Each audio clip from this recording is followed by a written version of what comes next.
Здравей YouTube, здравей България. Днес ще поговоря за Александър Сергеевич Залдостанов, подпрякор хирурга, президент на наскоро навестилата ни мотохалтурка Нощните вълци. Преди това искам да изясня някои неща. Намирам за изключително странна и неуместна историята около или по-скоро истерията около посещението на тази група инфантилни фетишисти. Ако си спазват законите, значи имат пълна свобода да се разхождат в България. Вече са навлезли в европейското пространство, от което ние сме част. Просто така стоят нещата. Мисля, че върховенството на закона е на първо място. Всичко беше издухано извън пропорциите от самото начало. Подобълка познати сценарий. Родните медии в отчаяно търсене на всякаква скандална просотия, с която да се врежат в нашото ежедневие, искат да ни ядосат, отвратят и разделят. Най-вече разделят. Сякаш сме стадо овце, което трябва да бъде манипулирано и контролирано. Не разказаха нищо, защото те не обичат сложни истории, които да задълбават в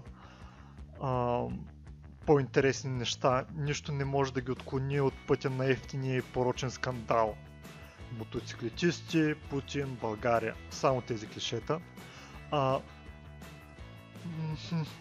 Биха предпочели да повтарят едно и също, пред това да дадат някакъв дори малък мъничък нюанс цялостния наратив. Може би е така, защото вече само дъртаци с изветрели мозъци гледат телевизия, но не знам, нямам мнение, не знам как нещата стоят със сигурност, не знам каква е демографията. Имаше наистина доста интересни неща, които можеха да споменат, най-вече историята на водача на Нощните вълци, Александър Хирурга. Това наистина е доста интересна история. Човекът, без когото тази организация нито щеше да има, нито щеше да бъде в сегашния си вид. Личност, без която нямаше да има и тази новина, с която ни занимават цяла една седмица. Значи той е една много емблематична фигура за съветската неформална сцена от началото на 80-те години чак. Той е бил част от маргинална и мразена група на първите рокаджи, метали, пънкове, байкерите и прочие субкултури. Това е било в период от време, в което ако имаш коса по-дълга от половин педя, значи трябва да си готов за едва ли не уличен бой или пряка и доста неприятна конфронтация. Популярно е било движението на люберите, които де-факто са кръстоска между футболни хулигани и пионерчета. То е особено жестоко и безкомпромисно по отношение на всеки, който не желае да е част от сивия конвейер на обществото, не иска да живее по предварително зададена програма. На този фон хирурга е като своеобразен месия, войн срещу слепия конформизъм, мъченик едва ли не срещу прочутия и античовешки формат на мислене, битуващ в мозъците на всички Homo Saveticus. Дори се говори, че хулиганите обявяват награда за главата му. Но нещо в края на 80-те години става доста интересно. Още тогава, въпреки всичката агресия, на която е жертва, той прави избор, не поема по пътя на конфронтацията. В залеза на СССР той приема много от чертите характерни за антагонистите си. Появяват се доста слухове, че е станал агент на КГБ и задачата му е била да наблюдава настроенията сред новия класов враг. В началото на 90-те години той се премества да живее в Германия. Там започва да работи като охрана, също като нашите мутри.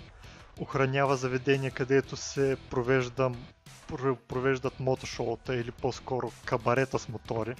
Така мога да ги определя тези събития. И вече в средата на 90-те години той се връща в родната Ерефия и отваря аналогично заведение, правещо представление в същия формат. има добър комерциален успех. А също така отваря и частен сод, който по-късно излиза от негов контрол. Още една аналогия с близката действителност. Горе-долу пак в средата на 90-те години се скарва и с новите си приятели от култовия полупрестъпен мотоклуб Hells Angels. Той не иска да се съюзява, по-скоро те не искат да се съюзяват с него, защото при нощните вълци липсва каквато и да е демокрация. На Сашко хирурга не му се нрави дори беглата, дори най-беглата вероятност той да не е царя на глудницата. Но разбира се, по-късно той изкарва нещата обратно, че той не иска да се присъединява към тях, защото те са западна организация и са покварени.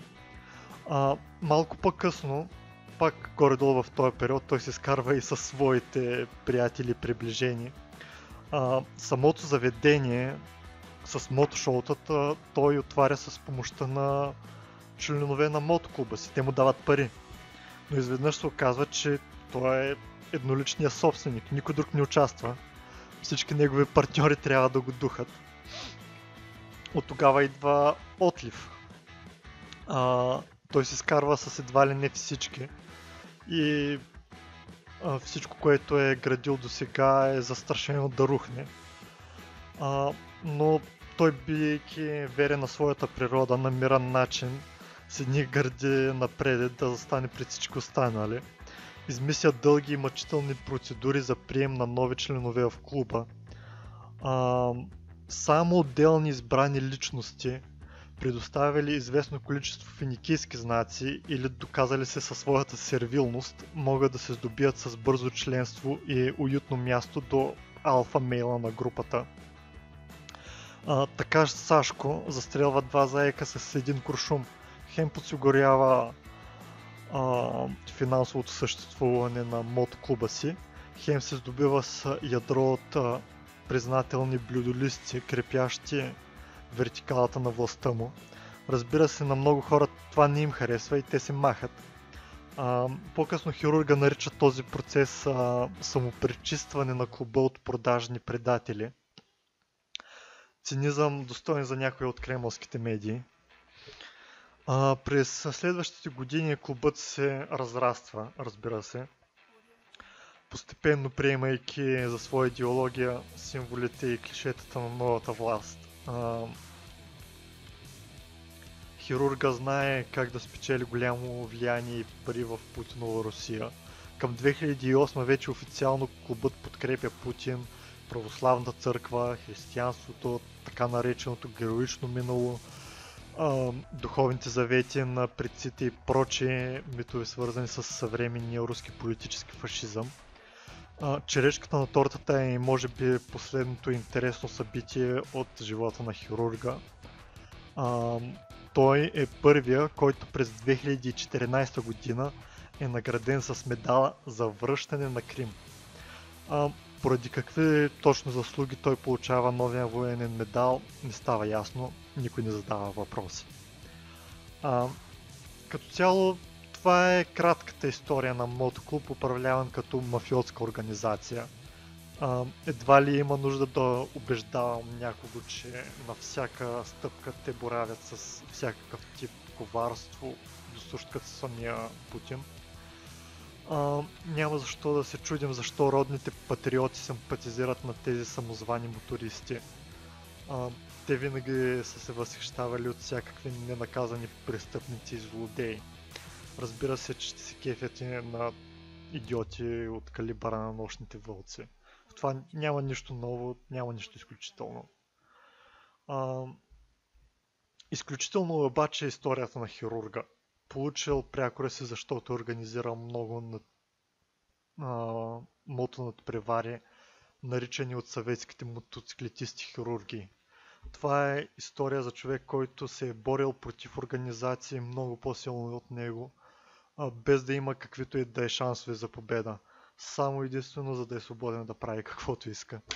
Това е история стара като света. История за Героя е победил злото благодарение на своята смелост, без да се поквари от досега си с него. Стоически опълчвайки се на измамните изкушения благодарение на високите си морални качества. Сами си досещате какво точно му липсва на хирурга и привържениците му. Това беше от мене. Лек и успешен ден!